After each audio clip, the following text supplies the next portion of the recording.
the Golden League tournament that wrapped up over the weekend in Yaoundé with two finals that were on schedule in the under-16 category. Our reporter, our eyes and ear, there was Daniel Lobo.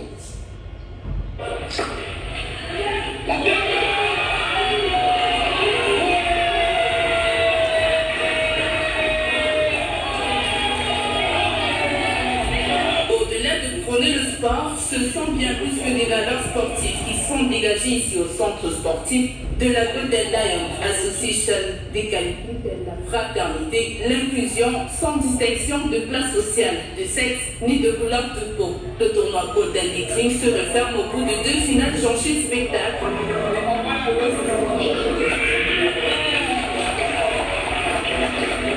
Surprenant cas de celle des moins de 16 ans, la plus attendue des deux, mettant aux prises la formation Haute-Gaulière FC à celle de AS Cardio. Une partie enlevée avec des joueurs d'exception, bien que la concentration et l'expérience ont donné raison à Isidore et ses coéquipiers de Gaulière qui terminent sacré vainqueur de cette première édition. Cette journée a été beaucoup de pression, on a beaucoup stressé, mais on s'est encouragé entre coéquipiers. Maintenant on est arrivé à la victoire et c'est ça qui compte. AS Cardio, finaliste, n'a pas démérité malgré la défaite 2-0. Bon, ça nous énerve, ça nous fait mal surtout. Bon, je peux dire que la cape la plus forte était du tournoi Pescara, mais avoir perdu contre la Vénus, ça nous fait vraiment mal, on voulait vraiment gagner ce championnat. Un peu plus tôt, les tout petits des moins de 10 ans se sont affrontés. La formation de la Ligue Berry s'est montrée plus audacieuse face à Gaulier FC en l'emportant au triple contre 1. Nous sommes très heureux et on va continuer à jouer comme on a commencé et chaque championnat qu'on va jouer, on va continuer à jouer comme on a joué. On a fait tout le parcours pour être en finale, mais ça n'a pas pu donner. Mais on a fait tout ce qu'on pouvait faire, mais ça n'a pas pu donner. Mais l'année prochaine n'est pas ferrée. L'année prochaine, on peut se rattraper. Je trouve que le tournoi s'est bien passé, que mon équipe et moi nous avons bien joué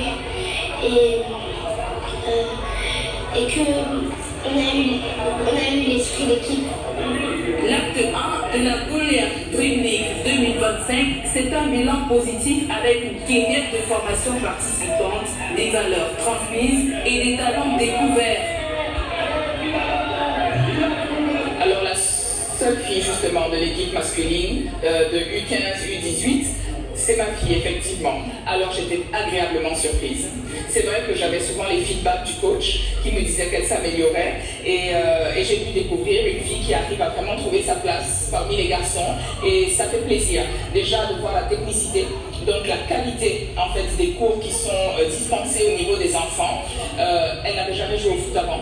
Aujourd'hui, je peux dire que c'est une footeuse. Donc, ouais, vraiment, chapeau à Gaulière. Au quotidien, tous les jours, nous sommes là pour accompagner les enfants. Et grâce à ce tournoi, nous avons vu l'évolution des enfants. Pour les organisateurs, il s'agit d'une expérience enrichissante aux sponsors de choix, interpellatrice, mais à parfaire en 2026. La compétition a pu avoir lieu comme il faut.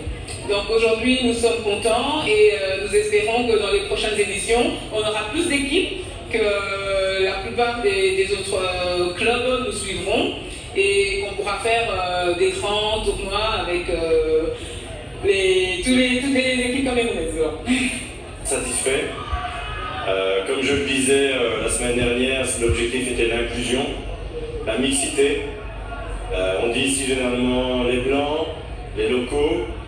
Moi j'ai aimé en fait, j'ai discuté justement avec le coach de l'Académie Jésus-Christ qui nous a fait l'honneur de participer à ce tournoi et il disait que lui il a vu des jeunes de Gaulière, des métissés, des blancs, des locaux, donc des Camerounais se prendre en photo, se prendre dans les bras de clubs différents et moi je pense que c'est ça la richesse et que c'est ça la réussite avant tout d'un tournoi comme ici au Cameroun. Et deuxièmement, la qualité footballistique qui est ressortie de ce tournoi. On a vu vraiment des super rencontres. Je ne dirais pas que c'est le match d'hier de la Champions League, mais on voit qu'on a des pépites qui vont dans cette direction. Et moi je crois fortement dans le football jeune camerounais qui a tellement de potentiel, et si on se met tous ensemble, on va pouvoir développer ce football, développer ses talents et être en ligne avec la réforme du président de la FECAFOOT, Samuel Eto'o. Selon les promoteurs, la note positive que revêt cette édition liminaire est suffisante pour appeler les autorités sportives camerounaises à une adhésion à ce projet qui prône le bon football de la base au sommet et duquel des futurs lions et lionceaux des sélections camerounaises peuvent être découverts.